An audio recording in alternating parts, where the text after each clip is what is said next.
Hai semuanya. Assalamualaikum warahmatullahi wabarakatuh. Welcome back to my YouTube channel. Ketemu lagi nih sama aku, Zahra. Nah, di video kali ini kita akan melanjutkan materi di video sebelumnya. Sebelumnya kan kita udah membahas nih 12 materi ya kan. Nah, sekarang kita akan membahas materi ke-13 nih teman-teman.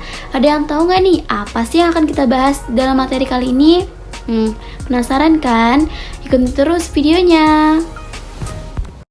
Nah, langsung saja nih teman-teman, kita masuk ke materi ya. Materi ke-13 ini membahas tentang budaya organisasi sekolah efektif. Nah, mata kuliah ini diampu oleh dosen Bapak Dr. Muhammad Kristiawan, Magister Pendidikan. Nah, apa saja sih yang akan kita bahas di dalam budaya organisasi sekolah efektif ini? Jangan di skip ya videonya dan simak terus.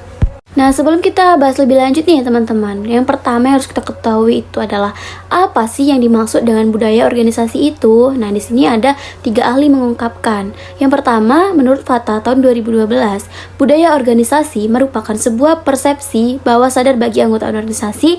Persepsi ini meliputi kata, tindakan, rasa, keyakinan, dan nilai yang dapat berpengaruh terhadap kinerja organisasi.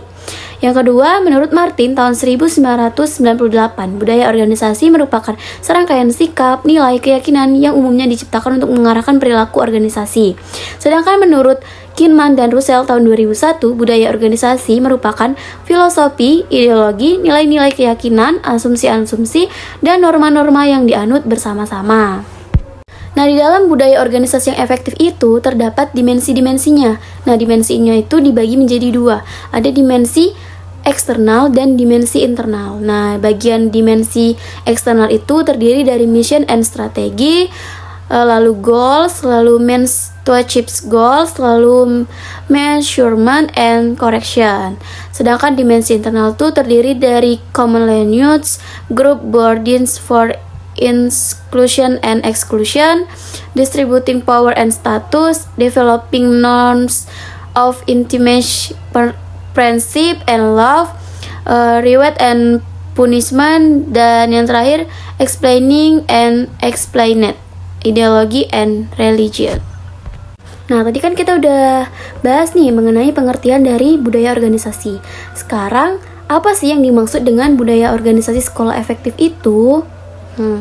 Budaya organisasi sekolah efektif merupakan nilai-nilai dan norma-norma yang dianut dan dijalankan oleh setiap orang yang ada di lingkungan sekolah dalam memberdayakan setiap komponen yang ada di sekolah, baik secara internal maupun eksternal, serta adanya pengelolaan yang baik dalam rangka mencapai visi, misi, dan tujuan sekolah secara efektif dan efisien.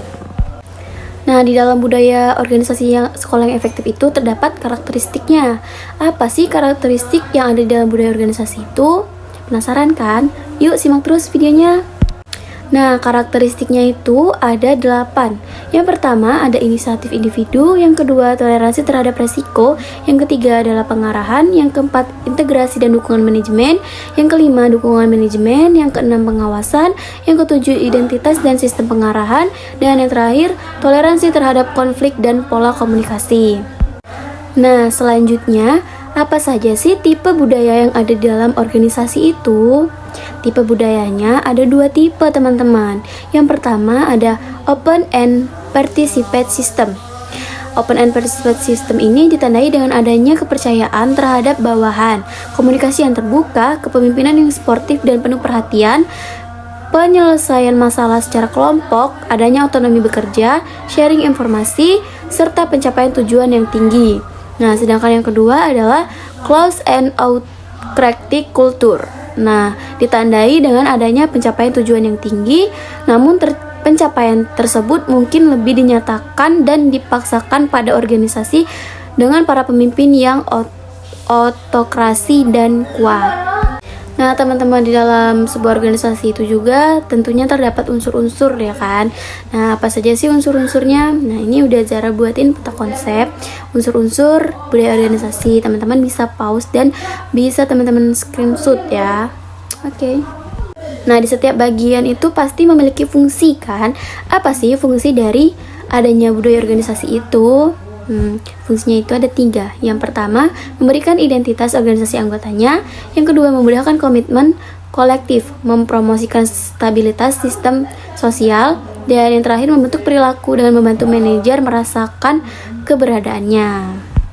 Baik teman-teman, masih semangat kan belajarnya? Nah, ini pembahasan kita yang terakhir nih. Selanjutnya, apa sih ciri-ciri organisasi sekolah yang efektif itu? Ciri-cirinya ada 3. Yang pertama, adanya kerjasama. Yang kedua, adanya rasa saling percaya. Dan yang terakhir, adanya sikap keterbukaan dan transparansi.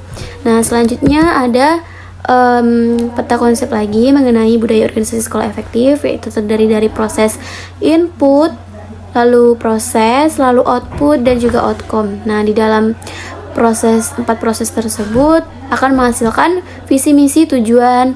Jelas adanya kerjasama, rasa saling percaya, adanya keterbukaan, kemampuan sumber daya action, dan setelah adanya itu maka muncullah sekolah dan hasilnya. Oke, teman-teman paham ya? Nah, baik teman-teman, udah selesai nih pembahasan kita mengenai bab ke-13, yaitu budaya organisasi sekolah efektif. Nah, seperti biasa nih teman-teman, jangan pernah bosan ya untuk belajar, dan semoga ilmu yang Zara sampaikan bisa bermanfaat dan bisa kita sharing ke orang lain lagi. Untuk itu jangan lupa like, comment, subscribe, dan juga share ya teman-teman, dan see you the next video. Bye bye.